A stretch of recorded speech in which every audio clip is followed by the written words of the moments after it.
Jiraa fuudhee qaba ganna dhiisa jettee fayyoonii marachaa kan turte akkasuma immoo sabboontuu Wallaggaatii fi jiraanillee jechuudha kaaffee yookiis immoo hoteela deemanii nyaata otoo nyaatanii viidiyoo waraabanii ishiinillee abbaa manaa kootii haala mimmijeeffachaa jirra. Algaa fa'aa bitachaa jirra.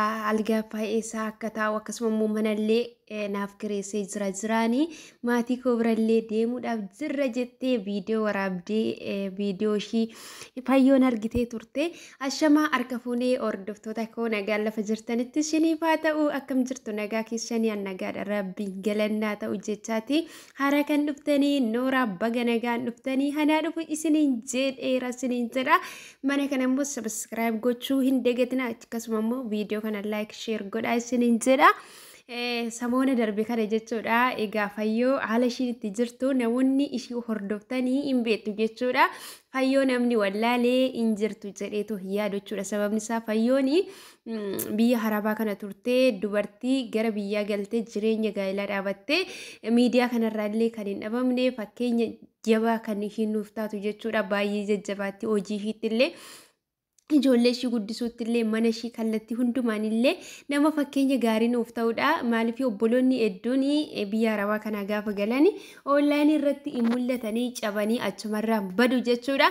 Egaa sabboontunii fi fayyoon jechuudha yeroo tokko dhimmuma miidiyaa kanarratti akka isaan wal lolaa turanii hedduun keessanii hin beektu jechuudha. Miidiyaa kanarratti egaa miidiyaa hawaasaa jechuun namni kamiyyuu jechuudha yaada isatti fakkaate wantoota garaa irratti kan kennaa oolu jechuudha. Kanaaf yaada isaaniirratti sabboontunii fi fayyoo wal lolaa turanii jiraanillee jechuudha. Miidiyaa yookiis immoo yuutuubii kana akka ishiin dhaabdu fayyoo gaafachaa lolaanii ture. Mucayyoo kanaallee lola akka ishiin dhaabduu fi jiraan baay'ee lolaanii ture jechuudha. Kanarraa nafee mucayyoon kun immoo jiraa siifiyyuu hin malu jettee itti kakachaa turte jechuudha. Fayyootitti akkuma itti kakachaa turte gara biyyaa galtee jiraa wajjin jechuudha. Ishiin kan ishiin deemte tooyi mana nyaataa seenanii nyaata garaagaraa ajajatanii viidiyoo waraabanii fayyoo aarsutti jechuudha kan isaan ka'anii. Fayyoon immoo akka ishiin jiraattu toon dhufini dhala akka ishiin qabdu dhaggeessan jedheetuma yaada jechuudha. Fayyoon jiraan garuu hin beeku ishiin dhala mucaa qabdi jechuudha. Gaafa mucaa kana argu jiraanillee baay'ee tokko haaree xiqqaala kee filadhuu narraa baasi yookiin ishii filadhu yookiin na filadhu jedheeni. Ishiin immoo gara biyyaatti galchitee mucayyoo ishiillee waan hin taane keessa akka buute gaggabaabsee isinitti himee quba qabdu jedhee yaada isiniin jedha. Fayyoon guyyaa kaleessa immoo jiraan akka fuudhee jiru baay'ee tokko jechuudha. Haadha ishiittillee bilbiltee haasa'atii turte.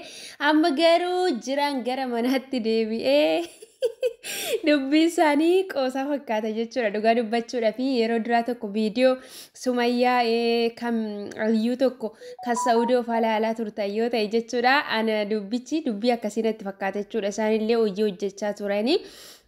Isaan kunis bakka diraamaa yookiis turkiyyee natti fakkaata isiniin jedha. Kan fayyoo fa'aa kunis jira yeroo ammaa kanatti deebi'ee gara manaatti baay'ee jechuudha. Bakka walii galaniituma hojjechaa akka jirantu natti dhaga'amaa jira isiniin jedha.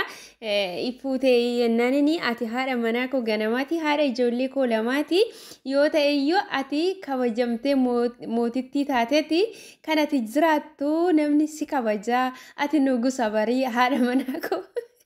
Haadha manaa koo hangafaati waan taateef iyyuu haadha ijoollee kootiitti itti eebbifachuun immoo hin jira jedhee haadha manaa eebbifachuun eessa jira isa kanarratti jechuudha. Kanan ani baay'ee tokko kolfee hariiroo isaa waliin qabanis sabboontuun abbaa manaa kooti mana iyyuu isatu naaf kireessee akkasuma immoo wal fuunee jirra baay'ee gammannee jirra jettee ishiinillee ijoollee lama jechuudha kan ishiin qabdu.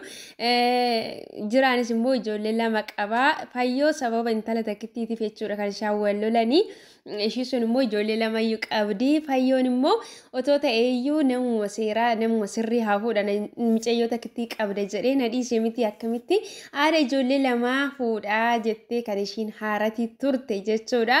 Kanaaf iyyuu jira yeroo hammaa kanatti hariiroo abbaa manaa fi haadha manummaa wal fuudhuu akka sabboontu wajjin hin qabne fayyootti himee jira jechuudha. Akkasumatti namummaadhumaa fi obbolummaa walitti dhufanii akka waan ishii gargaaree mana kireessee fa'aa isa kana itti himee jira jechuudha. Dhiirri dubartii tokko wajjin jechuudha viidiyoo waraabaa nyaata nyaatee mana kan kireessuu fi kan obbolummaa akkanaallee hin beeku jechuudha. Kanaaf hariiroo biraa waliin hin qabnu na gargaaree gargaaruu hin danda'u. Nama tokko wajjinis immoo walitti dhufee waliin nyaata nyaachuuti mana bunaa dhaquuti hin danda'u jedheeni fayyootti dubbachaa jira jechuudha. Mee dhuma isaa jechuudha teenyeetu malaallaa maaliif gochi isaanii kun bakka ga'u ani garuu akka yaada kootiitti hundi keenyayyuu dhuma isaa teenyee laallassin hin jedha malee dhugaa natti fakkaatu jechuudha. Iddoon itti dhugaa natti fakkaatus jira, iddoon itti shakkiimmoo na kofalchiisullee hin jira jechuudha. Maaliif fayyoonillee hojiin qabdu hojiidha waan ta'eef namoonni immoo wantootuma akkanaa kana kan isaan laala waan ta'eef kanaaf isaanillee walii galanii hojii kana hojjechaa jiru jedheetiin amanaa. Isin immoo istiimee akkamittiin kan isin ilaalaa jirtanii isobumoo dubbiin kun dhuguma wal lolaa jiru dhuguma jiraanillee sabboontuu fuudhee jechaa jirtu otoo dhugumaanii sabboontuu kan fuudhu ta'e fayyoon amma calliftee dhuguma teessee ilaalti. Bakka sabboontuun jirtutti deemte to'ii hin qabattu deemte hin reebdu akkasuma immoo obboleeyyan illee hin qabdu jechuudha. Finfinnee keessa wal bira ta'anii akkamitti callistee ilaalti fayyoonii obboloota ishifaa hin dabaddabsiiftu jettu isin. Kanaaf iyyuu ani guutumaan guututti walii galanii waan hojjechaa jiran natti fakkaate malee maatitti iyyuu bilbiltee jiraan haadha manaa fuudhee na dhiisee bahee jechuuyyuu hin gaafatu jechuudha. Eenyuyyuu taanani abbaa manaa ishii dubartiin takka araba isaa ta'utu eessaayyuu dhuftee to'ii irraa fudhatte taanani abbaa ijoollee ishii obsitee teessee to'ii tasgabbooftee akka kanatti kan ilaaltu hin jiru isiniin jedha obboloota kooyi.